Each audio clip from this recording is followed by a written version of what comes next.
volta, né? E aí Mateus 24 fala sobre guerra, nação contra nação, reino contra reino, epidemia, fome, terremotos, né? E tudo isso aí ainda não seria o fim, por quê? Porque Mateus 24, versículo 14, fala assim, ó, e seja pregado esse evangelho do reino por todo o mundo para testemunha em todas as nações, então virá o fim. Então assim, para acontecer a volta de Jesus, esse mundo todinho precisa saber da mensagem da volta de Jesus. Se tiver algum país que não entrou no evangelho ainda, entendeu? Então, quando todo o planeta Terra, toda a cidade, todo o país, o evangelho entrar, todo, então virá o fim, né? E a voz de Jesus, em Mateus 24 também, no versículo 37, 38, ali fala que a voz de Jesus seria também da mesma forma que aconteceu no tempo de Noé, né? No tempo de Noé, porque Deus pediu para Noé pregar 120 anos, porque a maldade daquele povo estava demais, né? O povo estava muito corrompido no tempo de Noé. E a maldade estava demais, que chegou até Deus. Aí Deus pediu para Noé construir uma arca, que iria destruir o mundo com o dilúvio. Entendeu? Aí Jesus fala que, assim como a geração do tempo de Noé, a atitude das pessoas seria a mesma atitude do tempo da volta de Jesus. Então aí Mateus 24, verso 37, fala, pois assim como foi nos dias de Noé, também será a vinda do Filho do Homem. Porquanto, assim como nos dias anteriores ao dilúvio, comiam e bebiam, casavam e davam-se de casamento, até o dia que Noé entrou na arca. E não perceberam, senão quando veio o dilúvio e levou a todos. Entendeu? Assim será também a vinda do Filho do Homem. Então assim, aqui está dizendo bem claramente sua voz de Jesus, sinais, né? E da forma que Jesus esteve aqui na terra, ressuscitou e foi para o céu, lá em Atos capítulo 1, no livro de Atos capítulo 1, ali fala que da forma que Jesus subiu para o céu, quando ele ressuscitou, ele vai voltar nas nuvens do céu. Entendeu? Atos capítulo 1, no versículo 11. Entendeu?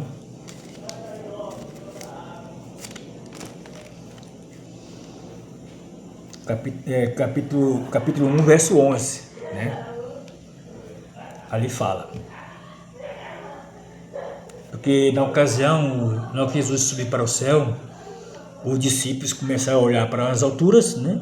Porque vendo o seu Senhor indo para o céu, ficaram tristes.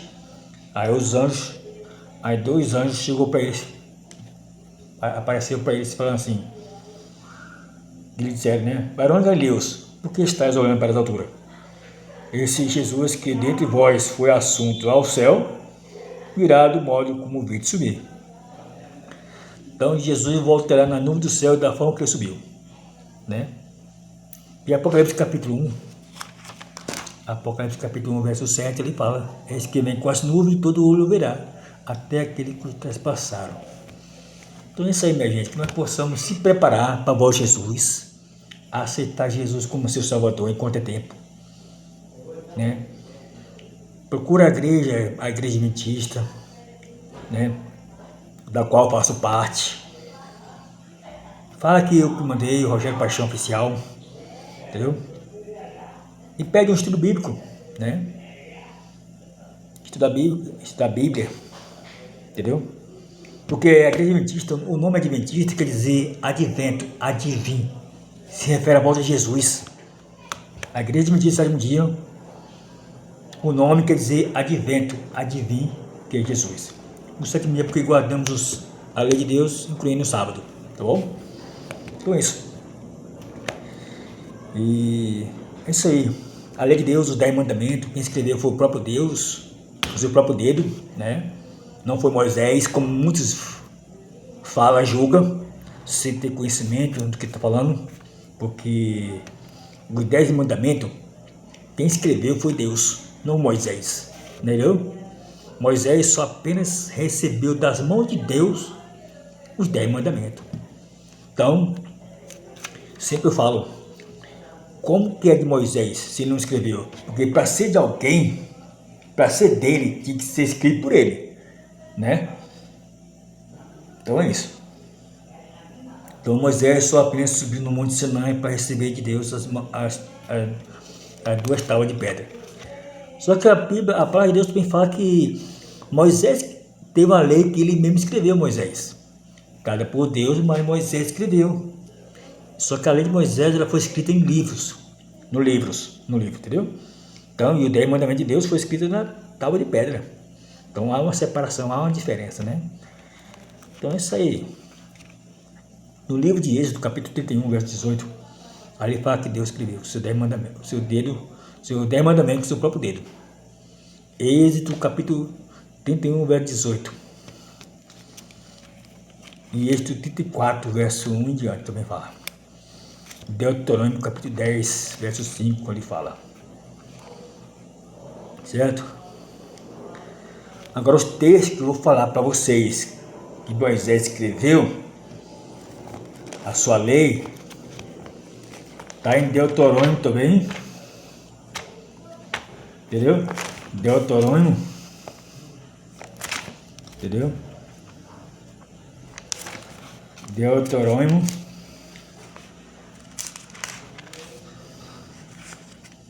porque a lei de Moisés também, ela começou no Sinai. Deuteronômio capítulo 4, entendeu? Capítulo 4, versículo 45. Deuteronômio capítulo 4, versículo 45. Só esse versículo só já explica da onde que a lei de Moisés também começou no Sinai. Aí no capítulo 31 de Deuteronômio, versículo 9, já fala também. Esta lei escreveu a Moisés e a deu aos sacerdotes, filhos de Levi, que levavam a arca da aliança do Senhor, e a todos os filhos de Israel. Aí no versículo 24 do mesmo capítulo 31 de Deuteronômio, fala também assim, ó. Tendo Moisés acabado de escrever integralmente as palavras desta lei no livro, e a deu deu ordem aos levitas que levar a arca da aliança do Senhor, dizendo: tomai este livro da lei e ponde-o ao lado da arca da aliança do Senhor, vosso Deus, para que ali esteja por testemunho contra ti. Então assim, a lei de Moisés já foi colocada do lado de fora da arca da aliança, entendeu? E a lei de Deus foi colocada dentro da arca da aliança, posta dentro, tá bom? Então é isso aí, meninos. Se inscreva nesse canal no YouTube, tá bom? Rogério Paixão Oficial. Se inscreva aí, toca o sininho. Ajude a crescer esse canal para que mais pessoas possam ser alcançadas pela mensagem da palavra de Deus. Uma pessoa simples, né? O importante é o conteúdo que é a palavra de Deus, tá bom? Que Deus abençoe ricamente, tá bom?